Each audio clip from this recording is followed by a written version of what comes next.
Hey guys, welcome back to Live Iwakuni. I am Priscilla. And I'm Amber. Yay! And today we are doing our second video on wine in Japan. So today's selection we actually purchased from Fresta here in Iwakuni. We actually really both love Fresta, right? Oh yeah. So we really enjoy their wine selections. Fresta is just our overall favorite place to shop for food and for our drinking pleasure. Yes. Let's go ahead and get started today right away. The first one that we are going to try is this Riesling, which I'm going to give you a little peek here. Let's see if I can get a good camera view on this. I'm a huge fan of German Riesling because I tried it once. That's the extent of my knowledge. And that's okay. Oh, and I like wine. Yeah, It's perfect. there you go. So, as always, I'm going to hand it over to Amber to tell us a little bit more about Riesling. So Rieslings can be like from sweet to dry. So this one might be a little bit of a surprise, but it's a 2016. It's from Mosel, which is really popular area to get Riesling from in Germany. Wow, really light color here. Is there anything that you can tell from a light color? Well, when you have like a darker color wine, it's indicative sometimes of age. Okay. Other times it can be indicative of how long it's been aged in oak. So I would say just looking at the color here, Riesling, not gonna be aged in oak. Oh, smells good. There's like a piney element there, almost like Okay, I totally get that. trees. But then It on doesn't the taste end, like trees. no, it doesn't. Well, we don't know. Okay, It ready? could. All right, Go for it. cheers. Cheers. There's a lot of residual sugar there. Yeah, It's so good. it's sweet. Yeah, but there is some acid going on. Yeah, I agree. Yeah, there's a little bit of like zinger that you get here in the back. It's not Moscato by any means, but it is nice. I could see like a little bit of honeysuckle, maybe like a little bit of peach element there. I was thinking like it's very birchy up front, and then it kind of mellows with the fruit, and then it just drops off. Yeah. Kind of like a roller coaster. Okay, she's way better at this than me. Yes, I concur. Yes, I do. Yes. Woo! Let's keep on drinking. Forget it, Donnie, you're out of your element. We're here working on our second selection, and I'm gonna go ahead and let you tell us why you picked this particular bottle. I thought it was really fun looking. And plus, like I mentioned before, the California wine selection isn't huge here. So I was like, California Chardonnay, we haven't really talked about Chardonnay.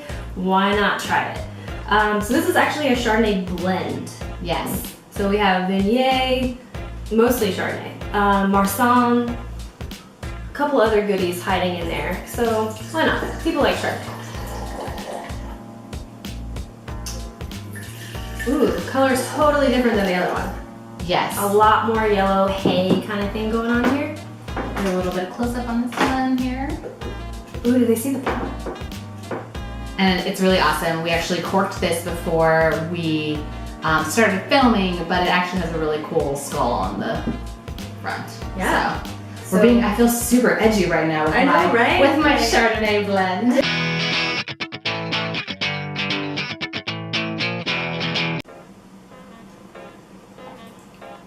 Ooh, like Oh, I like that. apple punch in your face. I feel like. Mouth punch. But I mean, you really can't. I mean, it kind of looks like it's gonna punch you in the face. Yeah. Right? Yeah. Like, so I feel like this is an accurate label. No, definitely. Very full mouthfeel, but definitely like a crisp fruit. I'm getting a lot up front. Okay. So do you think, like, as far as food pairing with this, that since it has a little bit more of a punch, that it would hold up to some different items well? Yeah, I think so. I think you probably wouldn't want to do something super acidic or something with a lot of like lemon flavor. Definitely not. I would say maybe with What about cream? yeah, I would go cream only because of that little bit of acid and kind of almost like sour thing going on up front, but it's well-rounded at the same time. It's very complex actually, and I think that's largely due to the fact that it's a blend.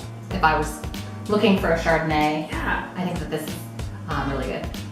Another mention for you guys is all of these bottles are pretty much between the $10 and $15 range. In our next video, we're going to talk about pricier wines, ones that are more for special occasions. So these were really geared towards a wine that you can pick up any night. Yeah. Okay, on to the next. All right. One more sip. One more sip. All right, we've come to our third selection at Fresta, and this one's actually my favorite. I actually recommended this. I found it just on a whim, buying a bottle of wine one night for dinner, and I'm gonna show you the label. I call it the bunny wine. For those of you in Iwakuni, know that we have the bunny store, which is a baby store. It's different than the bunny wine, but maybe you drink the bunny wine to get to the bunny store. Right. Yeah, baby. So this one is called Rosso Pichetto. I'm not Italian, so any of our Italian friends out there, help us out. This one's actually gonna be a blend as well. It's a red and it's gonna be a Sangiovese. Yeah. I love Sangiovese. So can you tell us a little bit about Sangiovese at all? Really, I don't have a lot of experience with Sangiovese. We drink a lot of Chianti, so a little bit different, but I know it's a big red. It could be a face slicer, one that you don't always drink by itself, but you could. What do you drink it with when you eat? So I would probably definitely pair this with some kind of like bold red lamb, or maybe a really nice peppered steak. I feel like we really enjoy this, talking about my husband and I, we really enjoy this because it has that like earthy flavor, like the fullness of a Malbec or maybe a Syrah. Kind of reminds me of those a little bit. Again, I only like to drink one. So that's just my impression. It could be totally different. So I'm excited to actually have Amber try this and tell me what she thinks. Yeah, we tend to like things that are super bold. I mean, I am Puerto Rican, so. Okay, there you go. Yeah, I live in the Vida Loca. Okay. Oh, like cherry bomb. Yeah, it feels very rich to me. The smell is very rich, and I should show you the color on this one too. If you guys haven't checked out our other video of Yumitown wines, check it out. I'll see if I can put a link above here for you to go back to that video. But the Beaujolais was really light, so was the, what was the last one that we did? The Valpolicella? The Valpolicella was also lighter. This is going to be much darker. Alright. So, alright, we're going in. You can feel that all around the palate. It's very, very good. Very full though. So I don't know. I think I would pair that with something that has a lot of fat. Okay.